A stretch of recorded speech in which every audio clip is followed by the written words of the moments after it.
जय भूल करो सब भूल हो जाने पे पधारो यदि आओ सद्गुरु महाराज आओ आसन में पधारो आसन में श्रीमन नारायण नारायण नारायण श्रीमन नारायण नारायण नारायण श्रीमन नारायण नारायण नारायण श्रीमन नारायण नारायण नारायण लक्ष्मी नारायण नारायण नारायण लक्ष्मी नारायण नारायण नारायण लक्ष्मी नारायण नारायण नारायण लक्ष्मी नारायण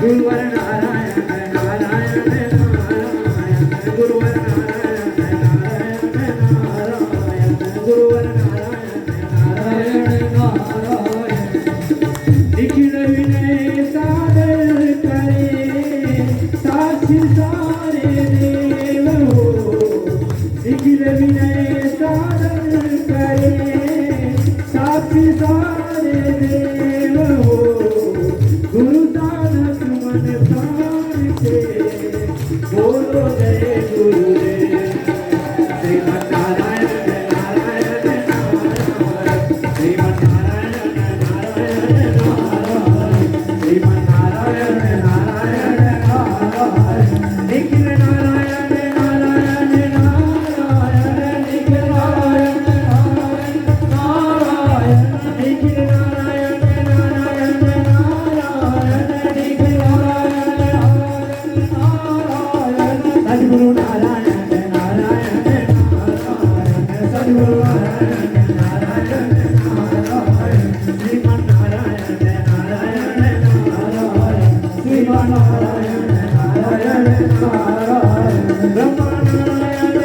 ब्रह्म नारायण नारायण ब्रह्म नारायण नारायण नारायण ब्रह्म नारायण नारायण नारायण शंकर नारायण नारायण नारायण गुरुवर नारायण नारायण नारायण गुरुवर नारायण नारायण नारायण सद्गुरु नारायण नारायण नारायण सद्गुरु नारायण नारायण नारायण लक्ष्मी नारायण नारायण नारायण लक्ष्मी नारायण नारायण नारायण बद्री नारायण नारायण नारायण बद्री नारायण नारायण नारायण निखिल नारायण नारायण नारायण निखिल नारायण नारायण नारायण श्रीमन नारायण नारायण नारायण श्रीमन नारायण नारायण नारायण श्रीमन नारायण नारायण नारायण श्रीमन नारायण नारायण नारायण कृष्ण नारायण नारायण नारायण कृष्ण नारायण नारायण नारायण कृष्ण नारायण नारायण नारायण कृष्ण नारायण सद्गुरु नारायण नारायण नारायण सद्गुरु नारायण नारायण नारायण सद्गुरु नारायण नारायण नारायण सद्गुरु नारायण नारायण नारायण सद्गुरुदेव की जय सद्गुरुदेव की जय हर हर महादेव सही बड़ी स्थान में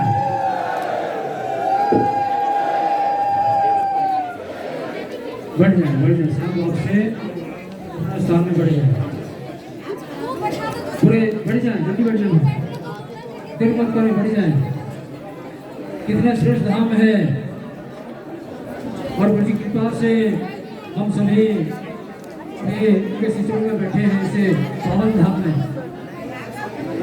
धाम बैठे हैं उनके चरणों में हम दीक्षा समर्पण कर रहे हैं पूरे भाव से हाथ जोड़कर उनके शिष्यों में निवेदन करना है हाथ जोड़ने सब पूरे से निवेदन करना है प्रार्थना करना है कि हे सुखदेव जी आपके शिष्यों में हम सभी साधक भाई माँ बहनों का कोटि कोटि नमन है। आपकी कृपा से हम ऐसे सुंदर धाम में आपकी सूचना के नीचे बैठने का अवसर हमें दिए हैं, इसके लिए आपको कोटि कोटि धन्यवाद है, धन्यवाद से नमन है। और हमारे जीवन में जो भी पाप ताप दोष हो उस सभी को दूर करते हुए हमारे जीवन में जो लक्ष्य है उस लक्ष्य तक हमें पहुंचाइए, ऐसा कृपा कीजिए। अनेक प्रकार के पाप दोष हैं, अनेक प्रकार पाप है, ये सब दूर हो और सही ज्ञान चेतना से हम सभी युक्त हो सके। यहाँ तो बहुत अच्छे भाव में हैं, लेकिन जैसे हम अपने घर गांव अपने स्थान में चलते हैं तो कुछ स्थान दोष पितृदोष आदि से हम पीड़ित हो जाते हैं, फिर जसितस हो जाते हैं। इस चेतना बराबर हमारे अंदर क्रियाशील रहें, ऐसा ऊपर कृपा करिए, आशीर्वाद करिए। और आपके चरणों में हमेशा हमारा जो श्रद्धा का भाव है, विश्वास का भाव है, समर्पण का भाव है, वो हमेशा बने रहें। ऐसा ही मन पर कृपा कीजिए। और इस निवेदन के साथ 5 बार जयकारा के माध्यम से इनका शिक्षण का पूजन करेंगे। पूरे हृदय से जयकारा करना है। परमपिता सदगुरुदेव की जय, परमपिता सदगुरुदेव की जय, परमपिता सदगुरुदेव की जय, परमपिता सदगुरुदेव की जय, परमपिता सदगुरुदेव की जय।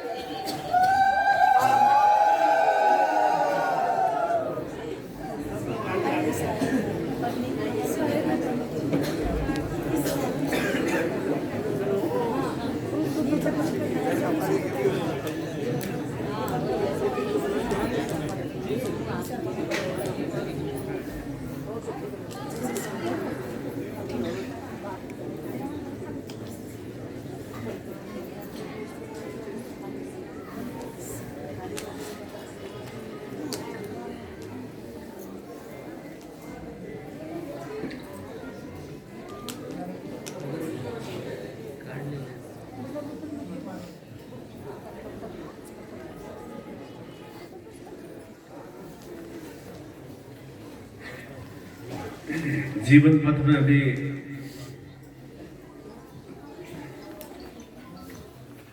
निरंतर ऐसे ही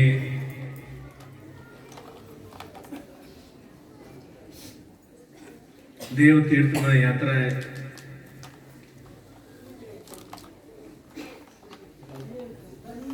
बराबर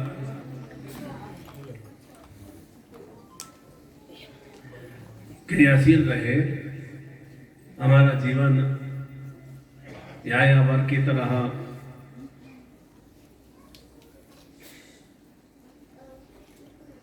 निरंतर गतिशील रहे। इसीलिए जितना अधिक आस्था भाव होता है, जितना अधिक एक श्रद्धा का भाव होता है, उतना ही वह भक्त और साधक अपने रोम प्रतिरोम में अपने इष्ट को, अपने देवत्व शक्तियों को प्राप्त करता है। और जितना जितना हम देव तीर्थ यात्रा के साथ देवत्व चेतनाओं की प्राप्ति के लिए जो भी साधनात्मक क्रियाएं करते हैं, तो उसके फलस्वरूप निरंतर जीवन में एक श्रेष्ठता की विवृद्धि होती है। और धीरे धीरे हम अनेकों जो अपने भीतर में सकाम भाव से भी और अनगल भाव से भी जो विचार और क्रियाएं आती हैं, वे विचार और क्रियाएं धीरे धीरे हृदय भाव के द्वारा मन मस्तिष्क से और ज्ञानेंद्रियों और कर्मेंद्रियों के माध्यम से भी धीरे धीरे विलगित होने लगती है। और हमें एहसास होने लगता है कि पूरे संसार में केवल मैं ही किसी भी स्वरूप में अकेला नहीं हूं। निश्चिंत रूप से मेरे साथ मैंने जो भी इतना जीवन में आस्था भाव बना के रखा है, देवत्व भाव बना के रखा है, उन्हीं की शक्तियों से मैं उन्हीं के साथ मेरा योगमय स्थितियों का विस्तार हो रहा है और उन योगमय स्थितियों के फलस्वरूप मैं जीवन में निरंतर सर्व स्वरूप में सुश्रेष्ठताओं को मैं आत्मसात कर सकूं और ये योगमय के फलस्वरूप ही जीवन में जो भी हमारी सकाम भाव से कामनाएं होती हैं, वे हमारी कामनाएं पूर्णता की ओर अग्रसर होती है, क्योंकि हमें यह एहसास हो जाता है, यह ज्ञान हो जाता है कि जो भी मैंने कामना इच्छा व्यक्त की है, वह कामना इच्छा मेरे भीतर में जो देवत्व भाव है, जो एक शक्ति का भाव है, उस शक्ति भाव के फलस्वरूप निश्चिंत रूप से जहाँ जहाँ मेरे जीवन में वृद्धि होगी, उस अभिवृद्धि के साथ साथ सभी मेरी कामनाएं यथोचित समय पर, श्रेष्ठ समय पर अवश्य ही संपन्न होगी और निरंतर दिन का ऐसा जीवन में हमें प्राप्त होता भी है। कहीं ऐसा नहीं लगता है कि हम जीवन से किसी भी स्वरूप में निराश है, हताश है या उदास है। वह हताशा, निराशा, उदासी तो एक हमारे साथ में जो भी सांसारिक मनुष्य रहते हैं, वे हमें निरंतर इस तरह से थोड़ा वचनों के माध्यम से, वाणी के माध्यम से और अनगल क्रियाओं के माध्यम से थोड़ा हम व्यथित हो जाते हैं। उस कारण से हमें लगता है कि मेरे जीवन में एक डिप्रेशन वाली स्थितियाँ हैं, नकारात्मक वाली स्थितियाँ हैं, एक अवसाद वाली स्थितियाँ हैं, ऐसा हमें महसूस होता है। वरना यह हम थोड़ा धीरे धीरे उनके बारे में सोचना और चिंतन करना ही बंद कर देते हैं, तो निश्चित रूप से हम अपने आप में बहुत ही अपने आप आनंद भाव से, प्रसन्न भाव से अपने आप को निरंतर क्रियाशील और सक्रिय रख सकते हैं। जितना जितना हमारे जीवन में आनंद भाव की वृद्धि होगी, जितना हमारे भीतर में एक प्रसन्नता भाव की वृद्धि होगी, अंतस भाव से, हृदय भाव से, उतनी ही जीवन में निरंतर हमारे कार्य यथाशीघ्र पूर्णता की ओर क्रियाशील होते हैं। एक तरफ हम परिश्रम करते हैं, अपना अधिकांश बहुमूल्य समय उस इच्छाओं की पूर्ति के लिए व्यय करते हैं और एक तरफ हम भीतर से उदास या व्यतीत या परेशान से रहते हैं, तो हमारी वे कामना इच्छाएं समय पर परिपूर्ण नहीं हो पाती हैं। आप कई बार सोचते भी हो ना कि जो मैंने लक्ष्य टारगेट 6 महीने का मान के चला था, 1 वर्ष का मान के चला था, तो मुझे 1 वर्ष में उपलब्धि प्राप्त होनी चाहिए थी और उपलब्धि प्राप्त नहीं हो पाई है।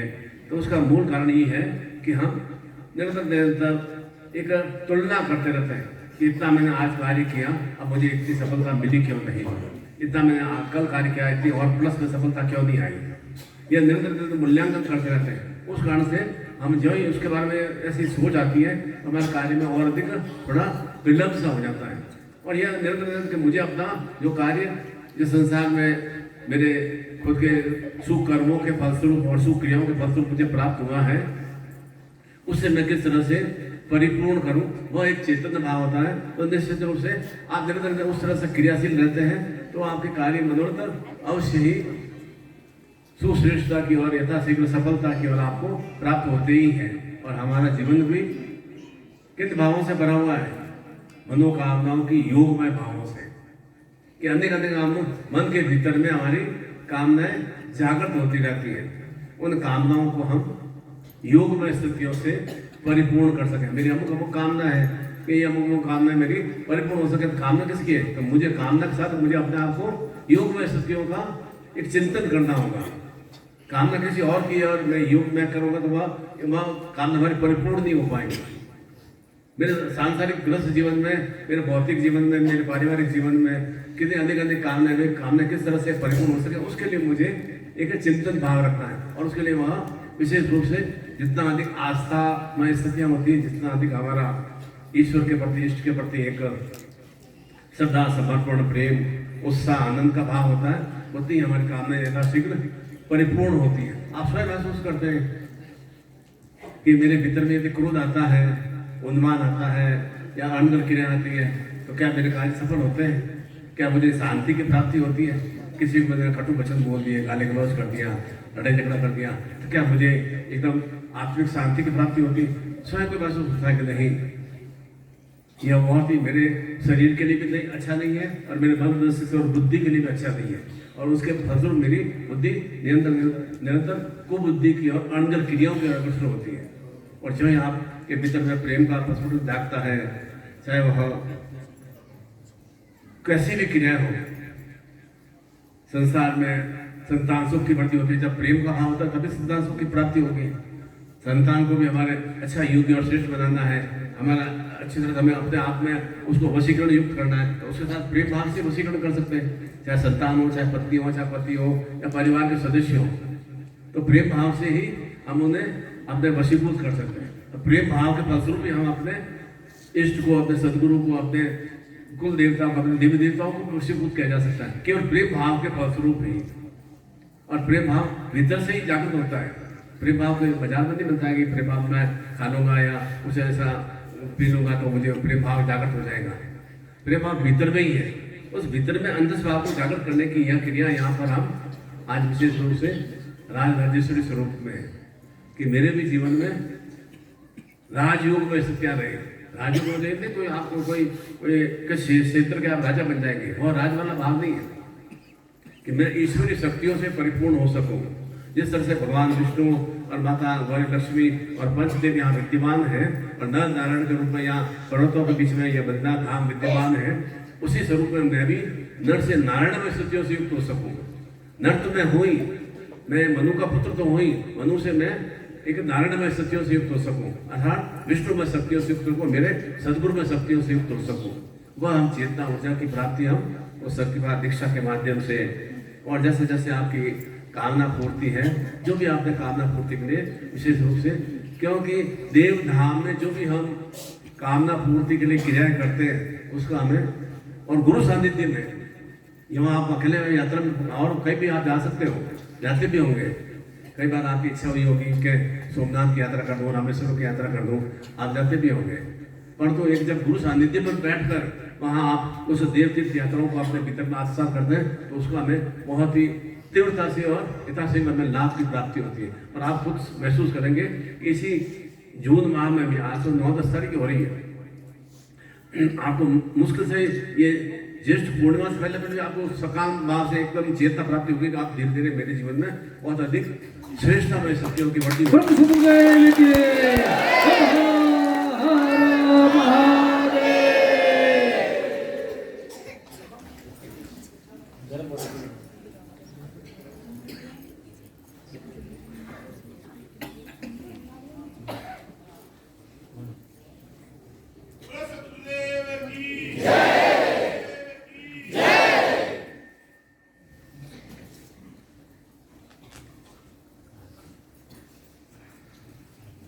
बद्रीनाथ भगवान की जय, नारायण की जय, नारायण की जय। सभी ने यहाँ पर एक गुरुवार को दर्शन कर लिए होंगे भगवान श्री बद्रीनाथ धाम के इस मंदिर के, और विशेष रूप से मेरे साथ नित्य में आपने गणेश गुफा के भी दर्शन किए। बहुत ही अच्छी एक सफलता की बात है, श्रेष्ठता की बात है। और तब तक कुंड में भी आपने अपने आप को हर रूप में और अधिक ऊर्जा से युक्त किया होगा। गर्म पानी का कुंड नहीं है, तब तक कुंड का मतलब है कि अपने आप को और अधिक चेतना में ऊर्जा से युक्त होगा। उसी का तो मैंने बताया था, अलग गंगा, भागीरथी और गंगा तीनों का संगम वहाँ पर स्थित है। और इसी के साथ ही जहाँ गणेश गुफा के पास ही व्यास नदी, सरस्वती नदी का उद्गम स्थल है। कितना एक सुखद संयोग है और ऐसे सुख संयोग को हमने इन दिवसों में हमने प्राप्त किया है और आत्मीय भाव से आपने दर्शन किए, किसी ने 3-3 4-4 बार दर्शन किए हैं। एक बार सुबह जो जल्दी गया उन्होंने आनंद भाव से उसने शरीर की मैल के साथ साथ अंदर का मैल भी उतारने की क्रिया की है। गर्म पानी से अंदर का बाहर का मैल तो उतरता ही है, साथ साथ में एक सुचिता और श्रेष्ठता और एक तरोताजगी भी आती है।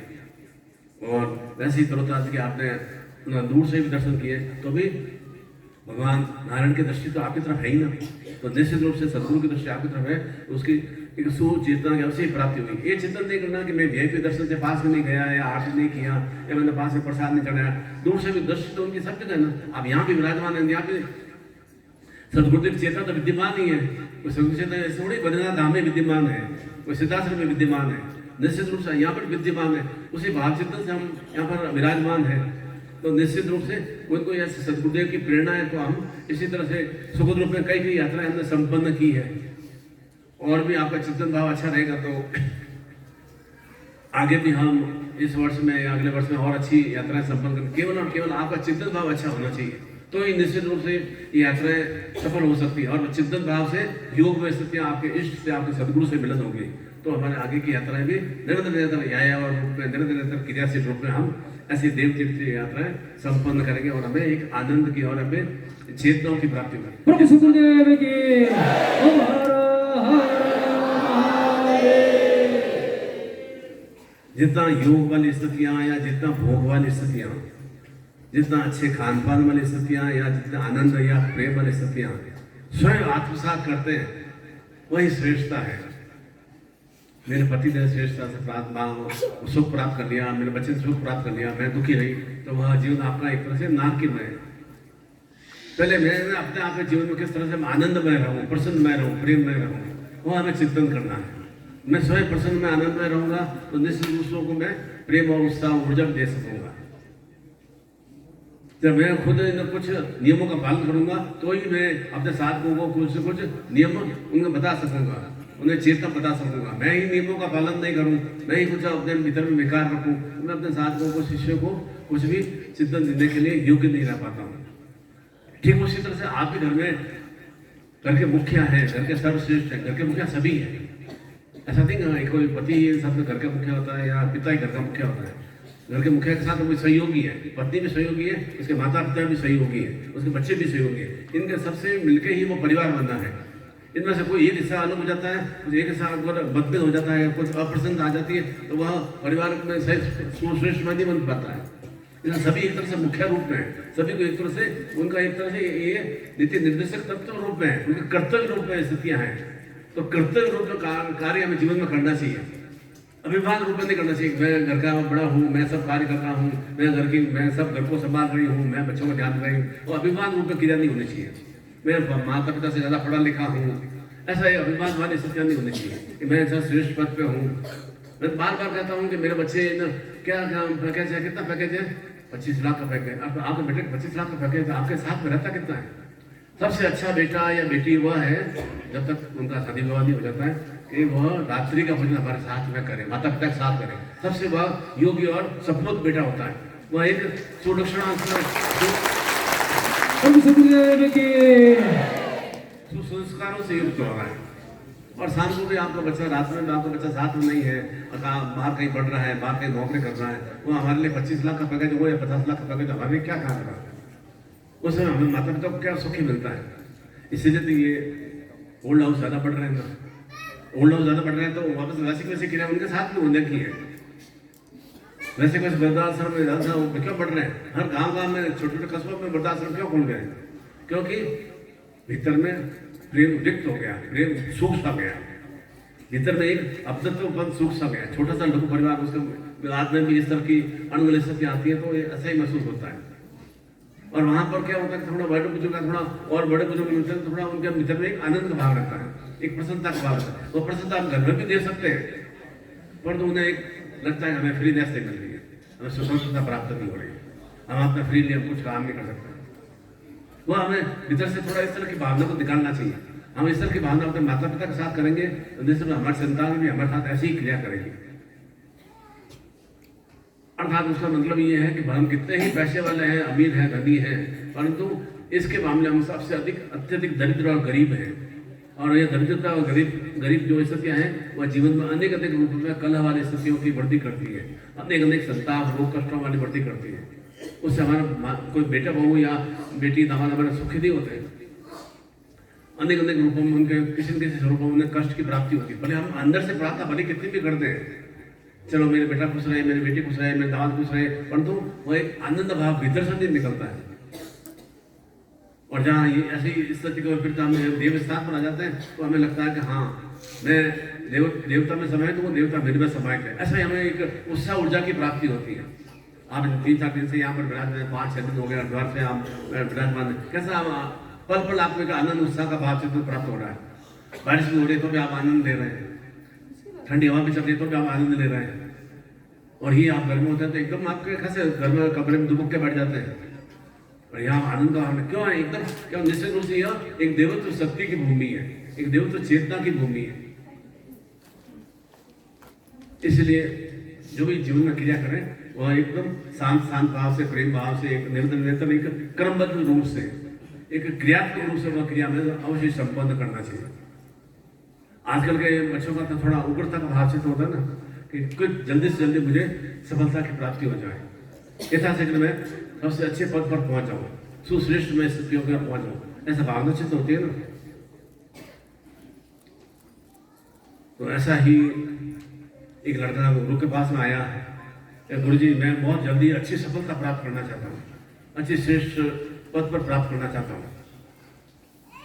मैं बहुत ही उच्च स्थिति प्राप्त करना चाहता हूँ। तो गुरु ने कहा हाँ हो सकता है, छोटा सा मेरा काम करना होगा, आज्ञा दीजिए गुरु जी।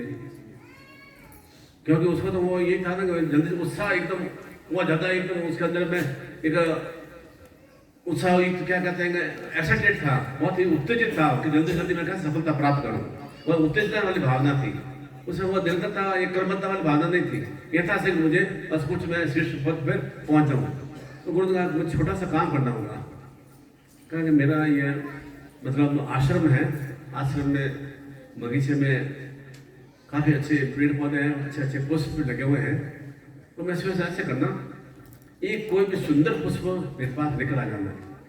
तो ये तो छुटके काम है, तो अभी 2 मिनट में लेकर आ जाऊंगा। और तो ये ध्यान रखना, एक कदम तुम आगे बढ़ा दिया वापस पीछे नहीं देखोगे, पीछे वाला फूल चॉइस नहीं करोगे, ये फूल वाला अच्छा लगा इसलिए दूसरा फूल आप लेकर आ जाओ, पीछे वापस आओ, ऐसा नहीं। इसके बाद आगे बढ़ो, आगे बढ़ा आगे ऐसे ऐसा क्रिया करता है। ठीक है, ऐसा देखा उसे यहाँ तो बहुत अच्छा सुंदर फूल है, उस मन में सोचा कि शायद और आगे अच्छा सुंदर फूल होगा, और आगे बढ़ता रहा और सोचा और अच्छा उससे भी अच्छा सुंदर फूल होगा। मेरे तो अपने गुरु को प्रसन्न करना है, जिससे कि मुझे वो आशीर्वाद प्रदान करें, मुझे ऐसी चेतना प्रदान करें कि जिससे मैं जल्दी जल्दी श्रेष्ठ पद पर पहुंच सकूं। ऐसा एक्साइटेड आगे बढ़ता गया और अच्छा फूल मिल जाएगा। लास्ट तक पहुंचा, वहां केवल मुरझाए हुए और सूखे फूल मिले हुए। अब उसे जो एक गुरुदेव आदेश दिया था पीछे वापस जाना ही नहीं है, पीछे जाना ही नहीं है। तो अब वो तो एकदम बहुत ही अतपर से रह गया, बहुत ही अच्छा बेचैन से हो गया, क्या करूं। मुरझाए फूल लेकर गुरु के पास गया, गुरु ने लेकर आ गया फूल। हाँ गुरु जी लेकर तो आ गया, और तो जो मैं आगे बढ़ता रहा सोचा कि आगे और अच्छा मुझे फूल मिल जाएगा, आगे और अच्छा फूल मिल जाएगा आगे। और तो अंतिम में स्थान पर पहुंचा तो वहां तो मुरझाए हुए और सूखे हुए फूल मिले। जीवन में गुरु का जीवन में भी ऐसा ही होता है, कई चीजें हमें अपॉर्चुनिटी मिलती है, कई साधन रूप से भी अपॉर्चुनिटी मिलती है, पर तो ये सोचते हैं नहीं आज साधन नहीं कल कर देंगे, कल करें, अगले बार में कर देंगे, ये आज मुझे कार्य नहीं करना मैं कल कर दूंगा, और कल परसों कर दूंगा।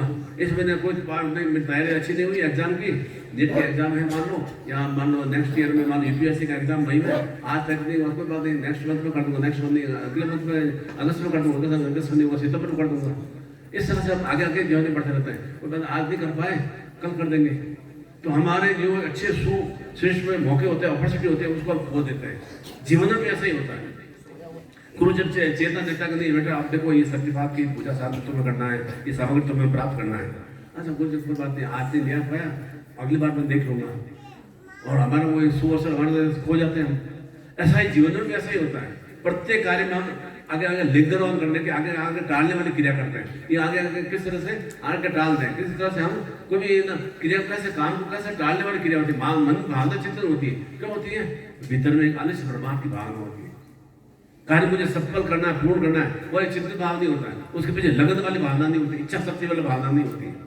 इसी करके कार्य को टालने वाली क्रिया करते हैं। इसलिए आप घर में भी देखते हो ना, परिवार में भी किसी को भी कार्य देते हैं ना, हाँ कल कर दूंगा, अच्छा मैं अभी बाद में कर दूंगा, अच्छा वो करना काम, अच्छा 2 दिन बाद में कर दूंगा, अच्छा 3 दिन बाद में कर दूंगा। आप देखते नित्य नित्य आप बच्चों से, पत्नी से आप सुनते भी हो ना, परिवार में सुनते भी हो ना, अच्छा साथ आज मंत्र जाप नहीं कर पाया, कोई बात नहीं, गुरु मंत्र नहीं कर पाया, देवी स्थान में 3 दिन बैठे ना, कर देंगे। और अच्छा ये पूजा गुरु जी ने बताई थी, मंत्र जो पिता किताब में लिखा है मंत्र करना है, वो कर देंगे, कल कर देंगे, परसों कर, घर पे जाकर कर देंगे। और हम ऐसे ऐसे काम को टाल सकते हैं, और हमारे जीवन में जो सुश्रेष्ठ में समय होता है वो सब हम खो देते हैं। ऐसे ही जीवन में एक सत्य होती है। ऐसी ही एक बहन बेटी नित्य नित्य मंदिर में जाती थी, मंदिर में जाती थी तो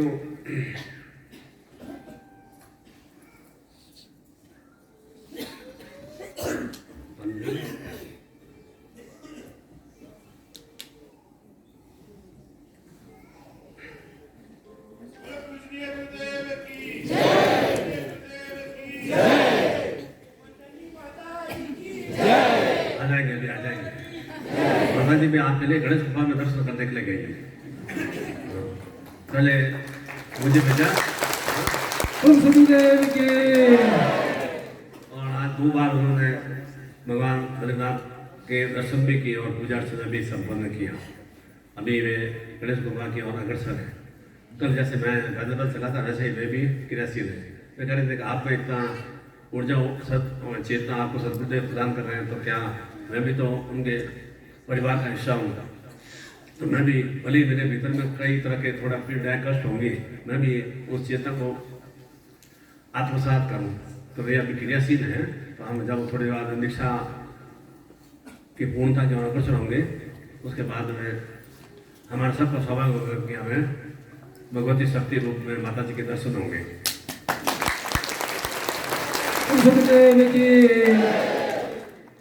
ऐसी एक महिला रोज मंदिर जाती थी, पूजा अर्चना करती थी, और जैसा जैसा उसका भाव सिद्ध होता था वह पुष्प अर्पित करती थी, प्रसाद अर्पित करती थी, परिक्रमा भी कर लेती। मंदिर की परिक्रमा की जाती है, परिक्रमा भी कर लेती थी। विशेष रूप से अधिकतर 4 परिक्रमाएं संपन्न की जाती है। मैक्सिमम किसी में शक्ति की, दुर्गा की परिक्रमा 7 बार होती है, और भगवान शिव की परिक्रमा आधी होती है। ऐसी नित्य ऐसी क्रिया करते हुए बहुत दिनों तक ऐसा चलता रहा। बहुत दिनों बाद में एक दिन उसने पंडित जी से कहा, पुजारी से कहा कि अब मैं इस मंदिर में नहीं आऊंगी। क्यों नहीं आएगी बेटी? कि यहाँ पर मैंने देखा है कि लोग आते हैं, अनगल बातें करते हैं, कोई पूजा साधना करता नहीं है, बेसिक प्यार की बातें करते हैं, आलोचना करते हैं, अनगल खान पान करते हैं, और ऐसे बैठे रहते हैं। कोई टांगे ऐसे करके, कोई ऐसे करके, कोई सोता रहता है, कोई लेटा रहता है ना, उनका कोई ना साधना पूजा की भावना चिंतन नहीं है, और मेरा तो मन भी नहीं लगता है ऐसे ऐसे लोगों को देखकर। पुजारी ने कहा ठीक है कोई बात नहीं, पर तो एक छोटा सा मेरा काम कर दो। क्या काम है? पुजारी ने कहा ये एक गिलास में दूध भरा हुआ है, इस दूध को गिलास में हाथ में लेकर तुम्हें इस मंदिर की 2 परिक्रमा करनी है, पर तो ध्यान रखे कि गिलास में दूध छलकना नहीं चाहिए, गिरना नहीं चाहिए। उसने कहा ये तो छोटा सा काम मैं आप ही कर दूंगी। भर के दिया पंडित जी ने गिलास में दूध, और आपने पकड़ लिया। कहा था कोई छलकना नहीं चाहिए, नीचे गिलास से दूध गिरना नहीं चाहिए, ऐसे पकड़ के परिक्रमा करने लगी। बराबर उसका ध्यान चिंतन तो उस दूध की तरफ था, गिलास की तरफ था कि छलके नहीं दूध। तो परिक्रमा संपन्न कर ली। आई पुजारी के पास कि देखो पुजारी जी आपने कहा था कि गिलास से दूध छलकना चाहिए, नहीं छलकना चाहिए, और 2 परिक्रमा में संपन्न कर दिया। कि बेटा ठीक किया, अच्छा किया तुमने, पर तो ये बताओ जब तुम परिक्रमा कर रही थी तुम्हारा ध्यान चिंतन किधर था?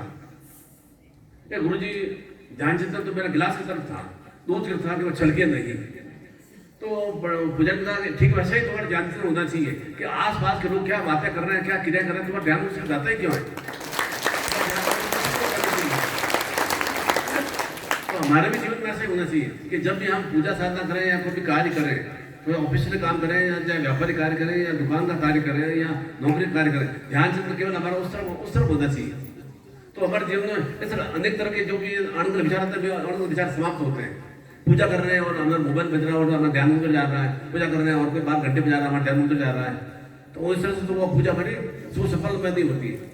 कल मैंने क्या बताया, हम सत्संग में भी जाते हैं, अनेक अनेक प्रवचन सुनते हैं, अनेक अनेक भागवत कथाएं पढ़ते हैं, पुस्तक पढ़ते हैं, और तो हम क्यों नहीं हमें जीवन में उसका एक चेतना की प्राप्ति हो पाती, क्यों नहीं उसे हम जीवन उतार नहीं पाते हैं। ठीक उसी तरह से नित्य नित्य हम जो पूजा अर्चना करते हैं उसे भी हम उसका क्यों नहीं लाभ प्राप्त होता है, क्योंकि उस पूजा लाभ के माध्यम से हमारा उसके भीतर में एक आत्मसात नहीं भावना चिंतन होती है। मतलब गुरु जी ने आदेश दिया है कि 4 वाला गुरु मंत्र करना है, 1 वाला चेतना, 1 वाला गायत्री मंत्र करना है, बस वो भी नहीं हो तो मतलब 20 मिनट नहीं करना है, वो भी नहीं हो तो एक बार मतलब और कोई भी साथ अगर आज नवरात्रि पर्व शुरू हुआ है, आज ये जन्माष्टमी पर्व है, तो अच्छा श्री कृष्ण भगवान का 18 अध्याय पढ़ना है। आज नवरात्रि है तो अच्छा ठीक है, वो एंगलिंग चामुंडा में से या दुर्गा के 32 नामों का उल्लेख करना है। गुरु जी बोल दिया 32, गुरु जी क्यों बोलते हैं, उन्हें मालूम है कि दुर्गा सप्तक पूरा पाठ सांस शुरू को हिंदी में भी नहीं पढ़ पाएगा।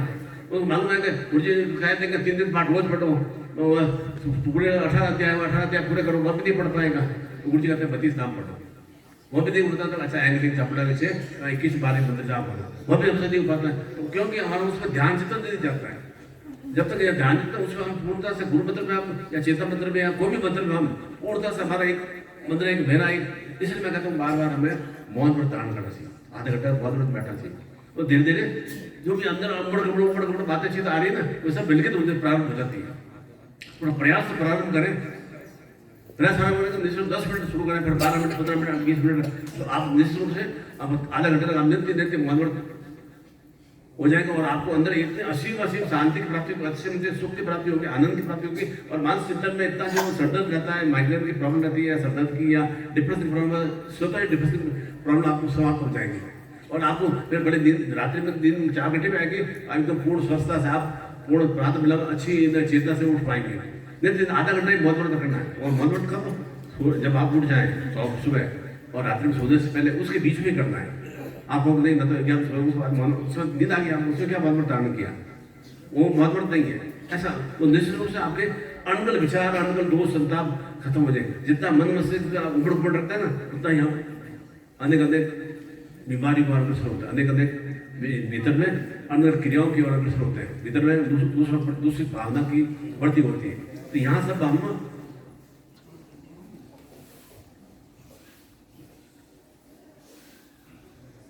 विशेष रूप से अंतस्भाव में जो भी अंतर कला वाली स्थितियां हैं, दूषित वाली स्थितियां हैं, उन्हें सब विलगित करने के लिए आए हैं।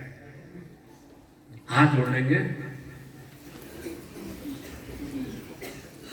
8 बजे का टाइम था नरेंद्र मोदी जी के शपथ ग्रहण करें और हमारा भी ये आज राजस्व चेतना को आत्मसात करने का। बोले प्रभु वासुदेव जी की जय, प्रभु सुखदेव की। 8 बजे भारत और पाकिस्तान का अमेरिका के अंदर 2020 का मैच हो रहा है।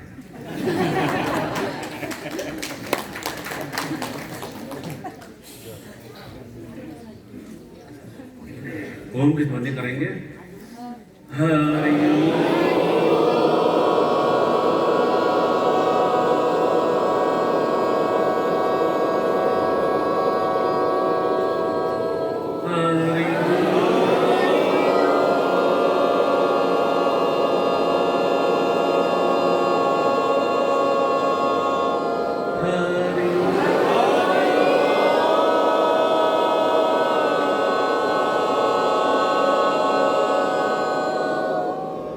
लक्ष्मीनारायणाभ्या नमः, सचीपन्द्राभ्या नमः, मातृ पितृ चरण कमलेभ्यो नमः, इष्ट देवताभ्यो नमः, ग्राम देवताभ्यो नमः, वास्तु देवताभ्यो नमः, सर्वेभ्यो देवेभ्यो नमः, सर्वेभ्यो ब्राह्मणेभ्यो नमः। ओम सिद्धि बुद्धि सहिता श्रीमद महागणाधिपत्ये नमः। ओम विघ्नेश्वराय वरदाय शिवप्रियाय लंबोदराय सकलाय जगताय नागानाय श्रद्धे कुशिताय गौरी सुताय गणदान नमो नमस्ते। भक्तार्थी नास्ता प्राय गणेश्वराय विद्याधराय व्यक्ताय वामनाय भक्त प्रसन्न वरदाय नमो नमस्ते। नमस्ते ब्रह्म रूपाय रुद्र रूपाय, नमस्ते ब्रह्मचारिणे अन्याय पूज्याय शांगाय सपरिवार शकलाय सशक्तिकाय महागणाधिपति महायामी संकल्पम कुर्यात। सीधा कीजिए राइट हैंड और इस तरह से आह्वान कीजिए कि हमारे हाथ में वरुण देवता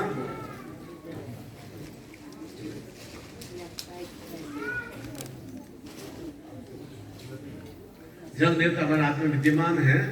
ओम विष्णु विष्णु विष्णु श्रीमद् भगवत महापुरुषस्यम विष्णुराज्ञाम वर्तमानस्यम नित्य प्राग्रसी श्वेतवारा कल्पे अष्टाविंतिते में कलयुगे जम्बूद्वीपे भूलोके हरखंडे आर्यावर्तक देशांतर्गते संवत 2081 ज्येष्ठ मास से शुक्ल पक्ष से गणेश चतुर्थ्याम तिथो गुरु ग्रहे रविवार से सूर्य दिवसे शक्ति क्षेत्र बद्रीनाथ धाम क्षेत्र पूर्णतः सदगुरुदेव शरणाय कमलाय बिंदे दीक्षाम धारयामी।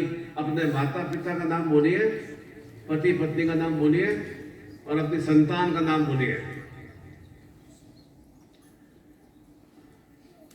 पूर्ण आरोग्यता प्राप्यर्थम अखंड सावित्री स्वान सौभाग्यवती चैतन्यता प्राप्यर्थम पुत्र पौत्र कुल वंश वर्धी शक्ति चैतन्यता प्राप्यर्थम राज राजेश्वरी कुबेर धन लक्ष्मी वर्धी चैतन्यता प्राप्यर्थम सहस्र सुख धन्ना शक्ति प्राप्ति चैतन्यता प्राप्यर्थम संतान सुसंस्कार ज्ञान बुद्धि मेघा सरस्वती चेतना प्राप्ति वर्धी चैतन्यता प्राप्यर्थम सर्व कार्य व्यापार रोजगार धन लक्ष्मी प्राप्ति चैतन्यता प्राप्यर्थम सर्व भौतिक आध्यात्मिक ग्रस्त पारिवारिक सुख बढ़ती उन्नति चैतन्यता प्राप्यर्थम मनोकामना इच्छा पूर्ति चैतन्यता प्राप्यर्थम बद्रीनारायण शक्ति वर्धी चैतन्यता प्राप्यर्थम गुरु आज्ञा गुरु चिंतन प्राप्यर्थम संपर्क दे ही।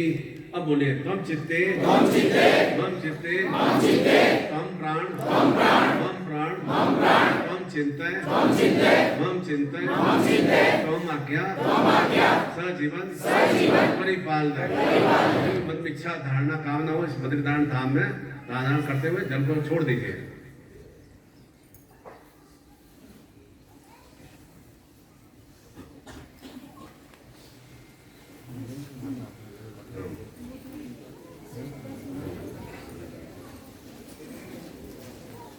तो आप गले करना उसमें ऐसे गले में शाम के इस तरह से स्पर्श कर देना है, नहीं तो आपके अर्ध हाथ रख दो। जल करना है तो आपको नया ईगो पे इसमें ऐसे गले में हाथ इस पर जाप ले सकते हैं।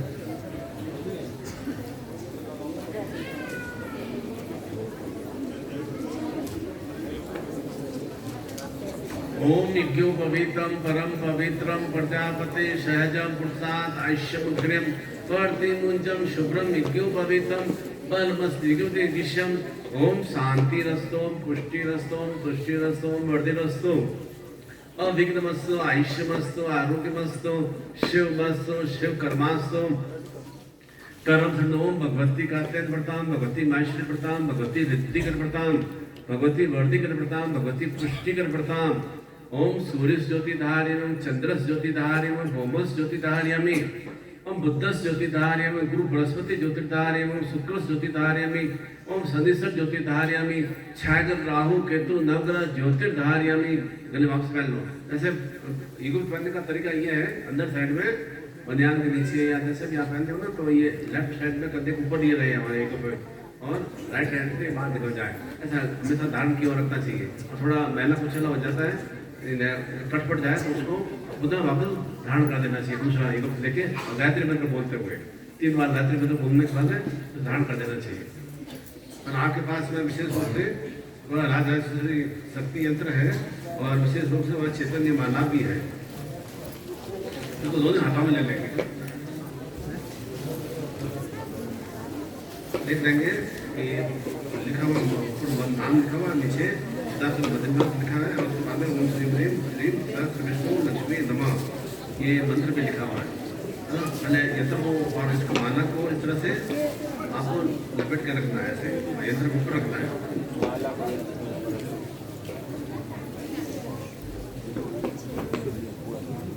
अरे आपका यंत्र वही है और सामने आपके नहीं अगर सामने भी रख सकते हैं।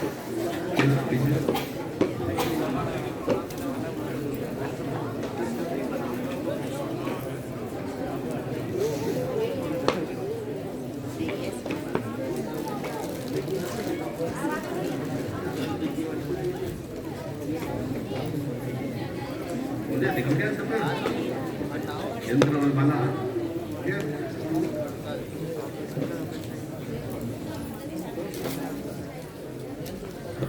ओम हिरणवणाम हर्ष षोडजाम चंद्राम हिणमयी लक्ष्मी जात में दो माव तामाव जात में दो लक्ष्मी मंत्वा गामिनी यश्याम हिरण्य विंदे कामश्वम पुरुषानम अश्वपूर्णाम रत्मद्याम हस्तिना प्रोदिम काम ताम्रे श्रियम चंद्राम प्रभाषा ज्वलंती षड्लोके आदित्य वर्णे वनस्पति वृक्षो बिलम तस्य प्लांतर महेंद्रास्य माह्याम अलक्ष्मी उपेतुमाम देवसख कीर्ति स मृणा स प्रारुभूतोष्मी राष्ट्रेष्मी कीर्ति धातु में शुद्ध विषामलाम ज्येष्ठाम लक्ष्मी नाशमयम अभूति समृद्धि च सर्वादनुगात गंध द्वारा दुरासा नित्य पुष्टाम कश्मणिम ईश्वरीम सर्वभूताना तामेव श्रियम मनस कामा कोति वाचम सत्यम शीमयी पशुना रुसुप कर्दमेन प्रजा भूतामय समरम कर्दम श्रीम वाष्मे कुले आद्रा पुष्कर्णी पुष्टि पिंगला पद्मालिनीम चंद्राम हिणमयी लक्ष्मी जात वेदो माव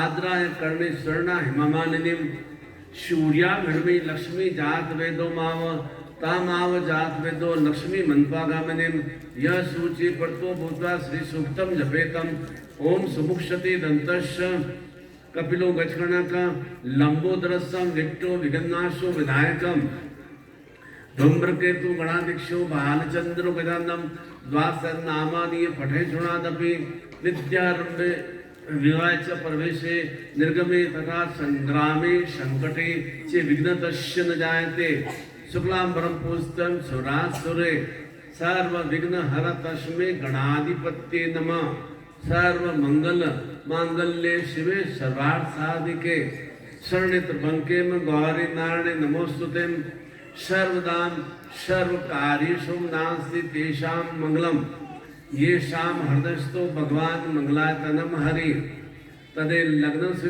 तारा बलम चंद्र बलम विद्या बलम देवं लक्ष्मी मिश्रामिम लाभस्तेषां जयस्तेषां कुतस्तेषां पराजयम येषां इंदिवर्ष्यामो यत्र योगेश्वर मूर्तिधुरा नितिर्मतिम अनन्यास्य माजना परिपास्ते तेषां नित्याना भक्ताना शुभाम्यम स्मरते सकल कल्याणम भाजम यत्र जायते पुरुषम तमंजम नित्यम रण हरिम सर्वेश्राम कार्येषु त्रस्त्रिभुवनेश्राम देवामदि संतुदम सिद्धिम वक्रतुंड महाकाय कोटि सूर्य निर्विघ्नं कुरुते सर्वकार्य सर्वदाम ओम गणात्वाम गणपति को हवामहे गणपति को हवामहे निधि निधिर्पति को हवामहे वैश्वमम आहम जानी गर्धम्माम तम जाशी गर्धम ओम अम्बे अंबिके अम्बालिके न मानति कसंसु भद्रिकाम कांपिल्यवासिन सुशांतिर्भवतु ध्याय नित्यम महिष्यम चारुचंद्ररत्ना कल्पो ज्वालांगम विश्ववंद्य विश्ववंद्य निखिल भैरम पंचवर्त नेत्रम जागृयम ओम नमो संवाच शंकराय च मस्कराय च शिवाय च शिवतराय च पूर्णतम गुरु प्रार्थना कुर्यात। हम आत्मिक भाव से गुरु प्रार्थना करेंगे। गुरुर् ब्रह्मा गुरुर्विष्णु गुरुर्देवो महेश्वरः गुरु साक्षात् परब्रह्म तस्मै श्री गुरुवे नमः। ध्यानमूलं गुरुर्मूर्ति पूजामूलं गुरुपदं मन्त्रमूलं गुरुर्वाक्यं मोक्षमूलं गुरुकृपा गुरुकृपायै केवलं गुरुकृपायै केवलं गुरुकृपायै केवलं तमेव माता च पिता तमेव तमेव बन्धुः च सखा तमेव तमेव विद्या द्रव्यं तमेव तमेव सर्वं ममेव देव। आत्मवाद बोले तमेव माता च पिता तमेव तमेव बन्धुः च सखा तमेव तमेव विद्या द्रव्यं तमेव तमेव सर्वं ममेव देव।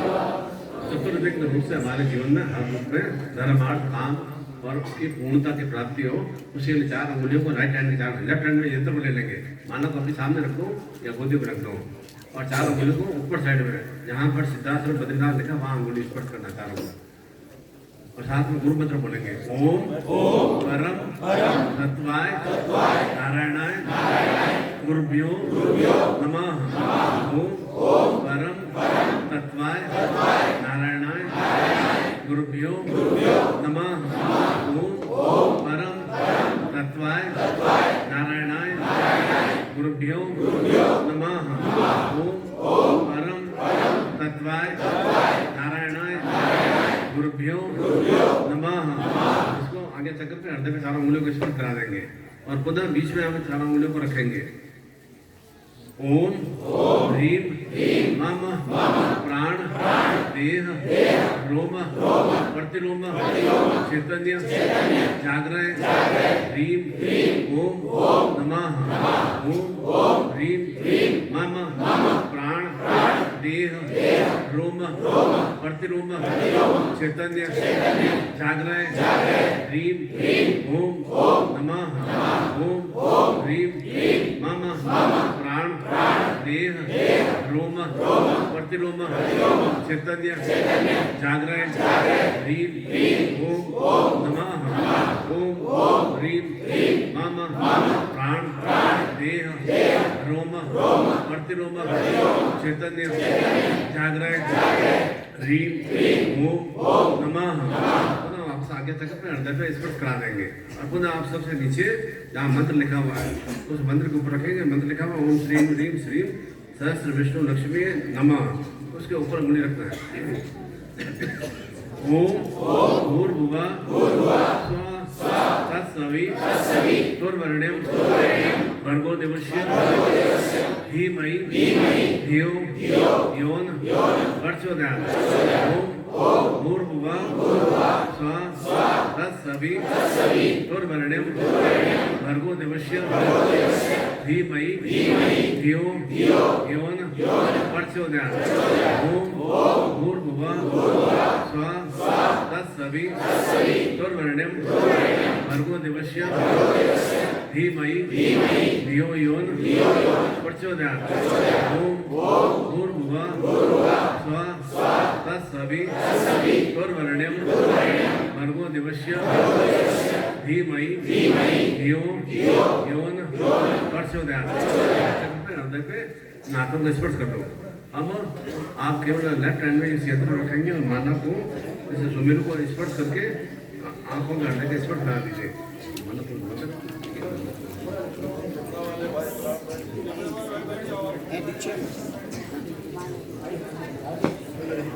अमृत कहाँ है? बुलवाइए ना। अब बोले एक एक मंत्र को मत रहना है। ओम श्रीम ह्रीम श्रीम सहस्त्र विष्णु लक्ष्मी नमः। ओम श्रीम ह्रीम श्रीम सहस्त्र विष्णु लक्ष्मी नमः। ओम श्रीम ह्रीम श्रीम सहस्त्र विष्णु लक्ष्मी नमः। ओम श्रीम ह्रीम श्रीम सहस्त्र विष्णु लक्ष्मी नमः। ओम श्रीम ह्रीम श्रीम सहस्त्र विष्णु लक्ष्मी नमः। ओम श्रीम ह्रीम श्रीम सहस्त्र विष्णु लक्ष्मी नमः। ओम श्रीम ह्रीम श्रीम सहस्त्र विष्णु लक्ष्मी नमः। ओम श्रीम ह्रीम श्रीम सहस्त्र विष्णु लक्ष्मी नमः। ओम श्रीम ह्रीम श्रीम सहस्त्र विष्णु लक्ष्मी नमः। ओम श्रीम ह्रीम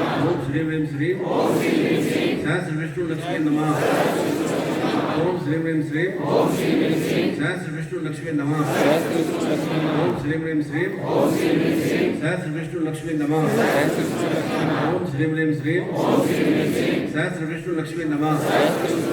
ओम श्रीम ह्रीम श्रीम सहस्त्र विष्णु लक्ष्मी नमः। ओम श्रीम ह्रीम श्रीम सहस्त्र विष्णु लक्ष्मी नमः। ओम श्रीम ह्रीम श्रीम सहस्त्र विष्णु लक्ष्मी नमः। ओम श्रीम ह्रीम श्रीम सहस्त्र विष्णु लक्ष्मी नमः। ओम श्रीम ह्रीम श्रीम सहस्त्र विष्णु लक्ष्मी नमः। ओम श्रीम ह्रीम श्रीम सहस्त्र विष्णु लक्ष्मी नमः। ओम श्रीम ह्रीम श्रीम सहस्त्र विष्णु लक्ष्मी नमः। ओम श्रीम ह्रीम श्रीम सहस्त्र विष्णु लक्ष्मी नमः। ओम श्रीम ह्रीम श्रीम सहस्त्र विष्णु लक्ष्मी नमः। ओम श्रीम ह्रीम श्रीम सहस्र विष्णु लक्ष्मी नमः ओम श्री ह्रीं श्रीं सहस्र विष्णु लक्ष्मी नमः ओम श्री ह्रीं श्रीं सहस्र विष्णु लक्ष्मी नमः ओम श्री ह्रीं श्रीं सहस्र विष्णु लक्ष्मी नमः ओम श्री ह्रीं श्रीं सहस्र विष्णु लक्ष्मी नमः ओम श्री ह्रीं श्रीं सहस्र विष्णु लक्ष्मी नमः ओम श्री ह्रीं श्रीं सहस्र विष्णु लक्ष्मी नमः ओम श्री ह्रीं श्रीं सहस्र विष्णु लक्ष्मी नमः ओम श्री ह्रीं श्रीं सहस्र विष्णु लक्ष्मी नमः ओम श्री ह्रीं श्रीं सहस्र विष्णु लक्ष्मी नमः ओम श्री ह्रीं श्रीं सहस्र विष्णु लक्ष्मी नमः ओम श्री ह्रीं श्रीं सहस्र विष्णु लक्ष्मी नमः ओम श्री ह्रीं श्रीं सहस्र विष्णु लक्ष्मी नमः ओम श्री ह्रीं श्रीं सहस्र विष्णु लक्ष्मी नमः ओम श्री ह्रीं श्रीं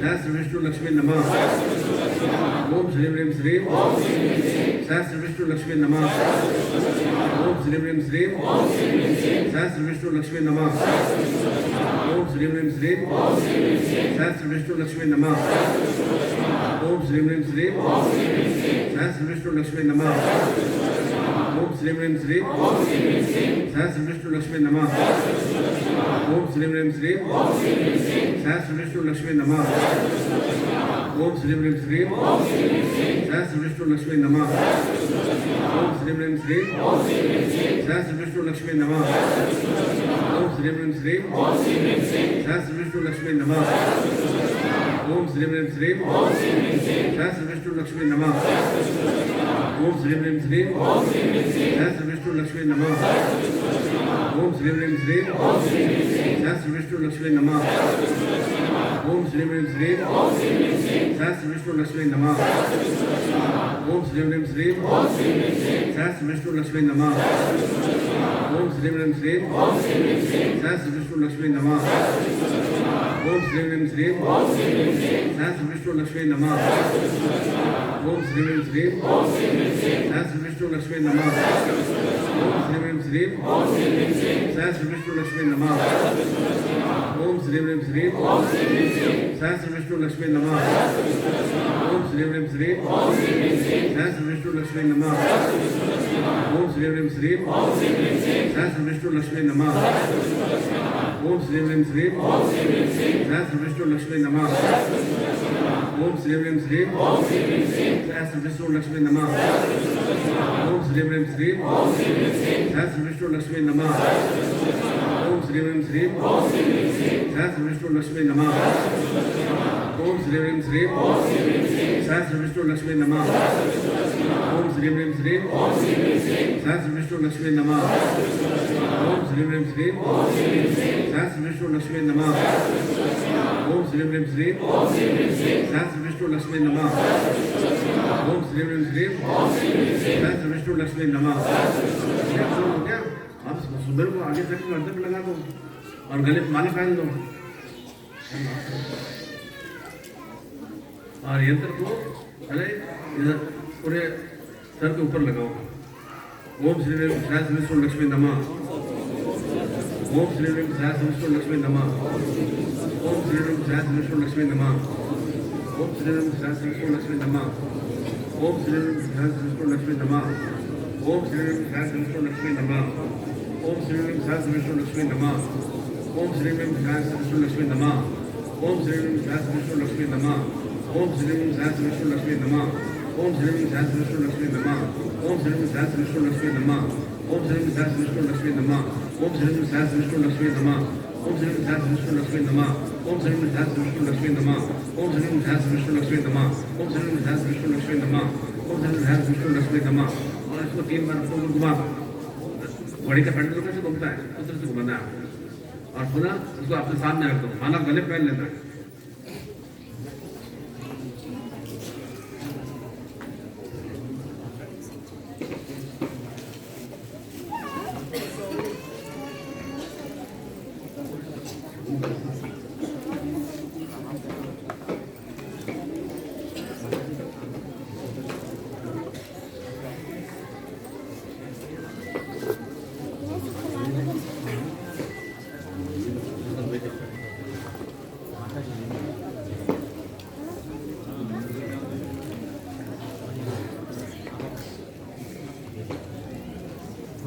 तो कौन सा अलग रखता हूँ, मैं तो तब नहीं है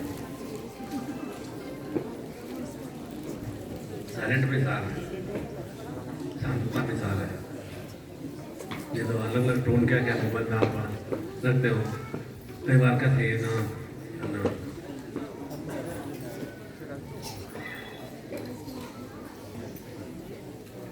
शादी में जा रहे हो और गाना आपको मोबाइल में आ रहा है, बर्बाद ना हो जाए मोहब्बत का खजाना। शादी में लड़ा का हो रहा है और आप वहाँ गाना आपको मोबाइल में आ रहा है, बर्बाद ना हो जाए मेरा जीवन का अफसाना। और कहीं ना आप और कहीं अच्छे फंक्शन में जा रहे हो, बच्चे का बर्थडे हो रहा है, वो दूर के मुसाफिर मुझे भी बुलाते हैं, ऐसे ऐसे आप गाने टोन करके रखते हैं। या फिर तम्मा तम्मान हो गए, तम्मा तम्मान हो गए, है ना। और पहले तो गाने ज़्यादा चला था, कांटा लगा हाय लेडी पेड़ के पीछे, उस गाने गाने में देखो उसने करोड़ों रुपये कमा लिए। आपके अंदर भी ऐसा भावना होनी चाहिए, हाथ खोलेंगे वापस सामान सब पीछे रखेंगे, अलग साथ हाथ खोलेंगे। ओम स्वस्ति न इंद्रो सर्वा स्वस्ति न पुंखा विश्ववेदा स्वस्ति न सविष्णेमि स्वस्ति नो बृहस्पतिर्धातु परमस्वा मरुत प्रसन्न मातरम शुभम व्यावानो विथेषु जगमय अग्नि जिह्वा मनव सूर्चक्षो विश्वे नो देवावसागमन्य वरुणकणे सुण्याम देव हितम विनायुम शतबिंदु सर्दोयन्ति देवाम यत्राम न सख्राम जलसम पुत्रा सोयत्र पितरो भवन्ति मानुमध्यारिता गन्तोम अदिति धोर्दिन्तिरन्तिक्ष माता सपिता सपुत्र विश्वे देवादिति पंचजनादिति जातमदिति नित्यम द्यो मम शिष्य गृह सर्व सुख सौभाग्यता प्राप्यर्थम आरोग्यता प्राप्यर्थम सतायु जीवन महाकाल महामृत्युंजय चैतन्यता प्राप्यर्थम कार्य रोजगार धन लक्ष्मी वर्धी चैतन्यता प्राप्यर्थम सत्यवान सावित्री सौभाग्य सुहाग रक्षा वर्धी चैतन्यता प्राप्यर्थम पुत्र पौत्र कुल वंश वर्धी चैतन्यता प्राप्यर्थम संतान आज्ञा पालन सुसंस्कार वर्धी शक्ति चैतन्यता प्राप्यर्थम निरंतर श्री लक्ष्मी वर्धी चैतन्यता प्राप्यर्थम सर्व मनोकामना इच्छा पूर्ति चैतन्यता प्राप्यर्थम निरंतर देव तीर्थ यात्रा क्रिया शक्ति चैतन्यता प्राप्यर्थम सर्व पाप संताप तंत्र प्रेत पिशाच घर बंधन शरीर बंधन बाधा मुक्ति निवर्तम सदगुरु आत्मशक्ति चैतन्यता प्राप्यर्थम नारायण भगवती लक्ष्मी प्राप्ति शक्ति चैतन्यता प्राप्यर्थम संपर्क दे ही उन आगे चक्र पे और हृदय पे आशीर्वचनों को स्पर्श कराना। और विशेष रूप से हम वहाँ शक्तिपात की दीक्षा प्राप्त करेंगे, केवल और केवल माला गले खाली हुई हो, बस यंत्र को अपने वापस उस बॉक्स में डाल दीजिए और जब घर में लेके जाएं तो वो बॉक्स आपको पूजा स्थल में खुला रखना है। थोड़ा ध्यान रखें, पूरा बॉक्स खुला रहेगा, किताब आप बाहर दिखा देंगे, जैसे जैसे आपका भावना चिंतन हो, जैसे जैसे आपका मंत्र करने की इच्छा हो वह मंत्र आप करें। और जो कुबेर यंत्र है विशेष रूप से भारत का कुबेर विग्रह है, उसे अपने जहाँ भी आप ज्वेलरी रखते हैं या जो भी आप रुपये पैसा रखते हैं वहाँ कुबेर यंत्र को उस स्थान में रख देंगे, जो भी लॉकर वगैरह की वगैरह जो भी होता है घर के अंदर रखना है, ऑफिस में या और कहीं मतलब बैंक लॉकर में नहीं रखना है, ध्यान रखें।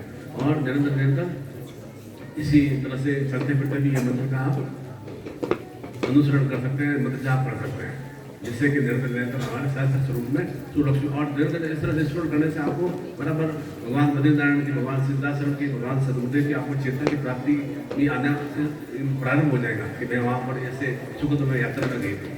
और इस शक्तिवाद दीक्षा के साथ जो भी और भी जो कोई हालत हमने शक्तिवाद दीक्षा इस देव जीव की यात्रा में संपन्न करने से निश्चित रूप से उसका हमें कोटि कोटि गुना लाभ प्राप्त होगा। क्योंकि किस तरह से हमने सबका ये मुंडन किया कि मेरे जीवन में तो हजारों तरह के जो कष्ट पीड़ाएं हैं, हर तरह के 50 तरह के मेरे संताप दोष है, इतने जितने मेरे सर में बात नहीं होते जीवन में दुख है, उन दुखों को हल करने के लिए हमने यहाँ पर उस पवित्र त्रिवेणी संगम में उसे अर्पित किया है।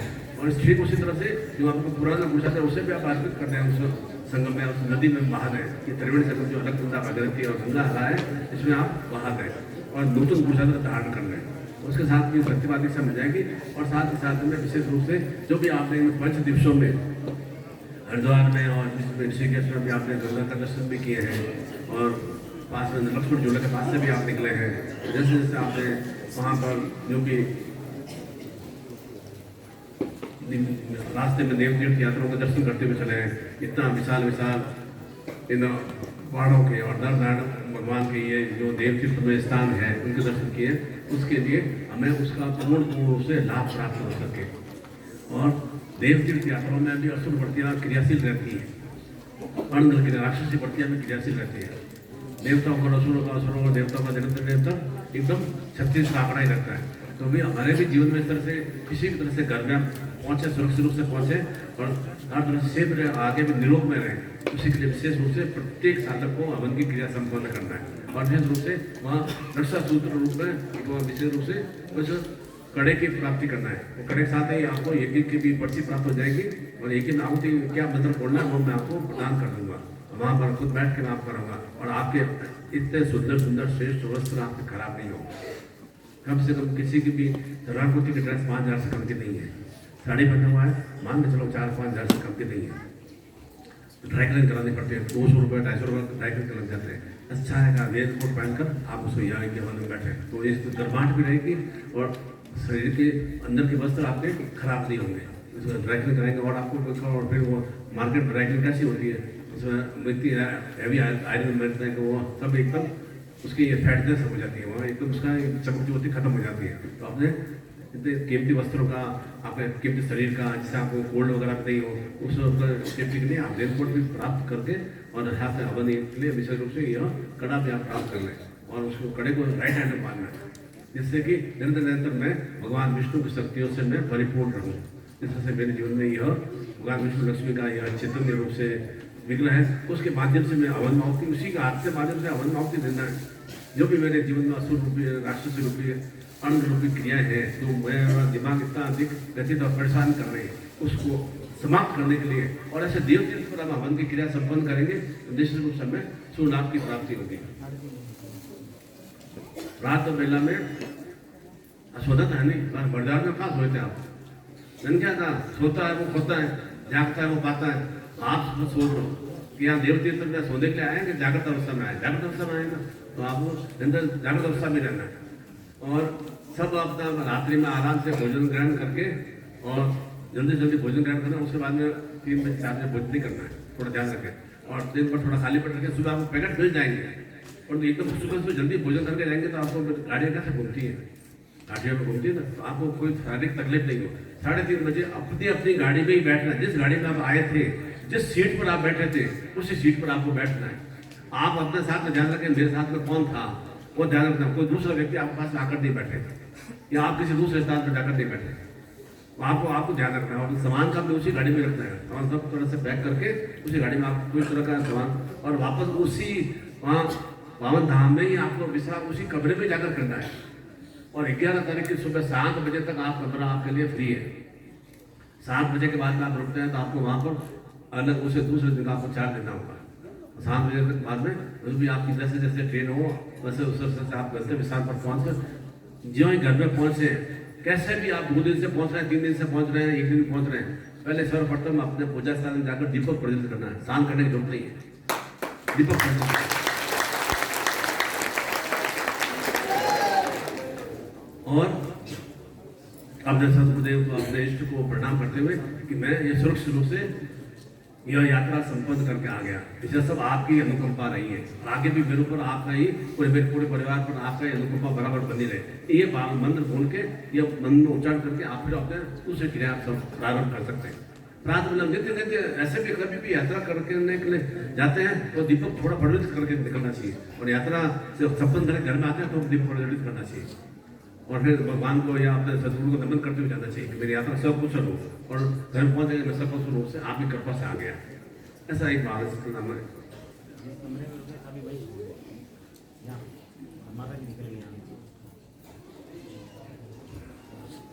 हमेशा जीवन के ताले खुले रहने चाहिए, ये ध्यान रखें। ताला बंद कर करके आपको ना मतलब ताला लेके भी नहीं करना है, ताले हमें खोलने के लिए आए। ये जीवन मदन तो लोग बांधने के लिए आए, इसलिए आप ताला सभी वहीं पर छोड़ के जाए जहाँ पर जो भोजन के लिए प्लेट पर रहते हैं उसको साफ थोड़ा सुधरा करके खाएं। थोड़ा चित्त से हमारे वहाँ पर अन्नपूर्णा हम किया, हमने वहाँ पर विश्राम किया, हमें इतना अच्छा अन्न भाव मिला।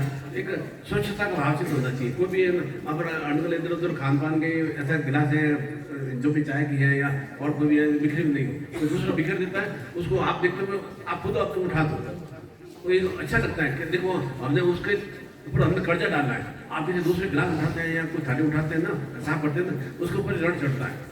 हमने उसकी झूठी थाली को हमने साफ किया तो उसके ऊपर कर्जा चढ़ते ही चढ़ता है। इसलिए स्वयं कोशिश करें उस थाली को पानी से साफ करके गिलास है जो भी है या जो भी चाय के गिलास है उसे आप डस्टबिन में ही रखें और एकदम वो पूरा हॉल और कमरा आपका एकदम साफ सुथरा लगना चाहिए। बाथरूम हो इस तरह से वहाँ गंदगी नहीं, जैसे रेलवे में बाथरूम में वैसे गंदगी वहाँ बिखर कर नहीं आना है, थोड़ा ध्यान रखें आप। और विशेष रूप से अभी हम शक्तिपात दीक्षा प्रारंभ करेंगे और जो शक्तिपात दीक्षा हो जाए तो वह विशेष रूप से इस तरह का आपको प्राप्त करते हुए हवन की क्रिया भी मैं प्रारंभ कर दूंगा। और आहुति के लिए मंत्र आपको लिख लेना या हमारे अरुण मिश्रा जी बोल देंगे। बोलना है ओम मम सर्व संताप दोष निवारणाय फट। ओम मम सर्व संताप दोष निवारणाय फट। ओम मम सर्व संताप दोष निवारणाय फट। ओम मम सर्व संताप दोष निवारणाय फट। ओम मम सर्व संताप दोष निवारणाय फट। ओम मम सर्व संताप दोष निवारणाय फट। 21 बार ये आहुति देना है, थोड़ा थोड़ा अर्पित करना है। थोड़ा मौसम भी थोड़ा ठंडा भी है और थोड़ा ऐसा ज़्यादा एकदम नहीं आपको करना है और एक आराम से थोड़ा इनकी थोड़ा परिचित बराबर रहना चाहिए। इस तरह से आप थोड़ा चिंतन करें और उसके बाद में जब यज्ञ पूर्ण रूप से शांत हो जाएगा तो उसकी जो भी भस्मी है उस भस्मी को जो आपको ये जो कड़ा मिलेगा उस कड़े की पन्नी में ही आपकी भस्मी घर पर लेके जानी है। उस पन्नी में थोड़ी सी भस्मी लेके जानी है। थोड़ा 4-5 घंटे लगेंगे तब तक आप सब कुछ आपकी क्रियाएं जो भी सांसद क्रिया वो संपन्न कर लेंगे और कोशिश करेंगे 3:30 बजे आप जिस बस में आए थे उसी बस में आप बैठ जाए जितनी जल्दी जाएंगे, क्योंकि बीच में फिर ऋषिकेश के पहले से ही हरिद्वार तक में बहुत जाम मिलता है। यहाँ से तो जोशीपुर तक तो जाम ही जाम रहेगा ही, आगे भी बहुत बड़ा मेला वहाँ पर जाम है क्योंकि उधर फिर काफी यात्री साई मेला में जाने के कारण होता है ना, नौकरी करने वाले और दूसरे कार्य करने वाले, तो आपको बहुत ज़्यादा जाम मिलेगा। आप ऋषिकेश से हरिद्वार तक है तो मान लो 30 किलोमीटर कम से कम 1.5 घंटे से 2 घंटे आपको लग जाएंगे। इसलिए जितना जल्दी हम कोशिश करेंगे 4 बजे तक पहुँच जाए, 3:30 बजे निकलेंगे 4 बजे आराम से पहुँच जाएंगे और जितना लेट होंगे आपके लिए असुविधा रहेगी।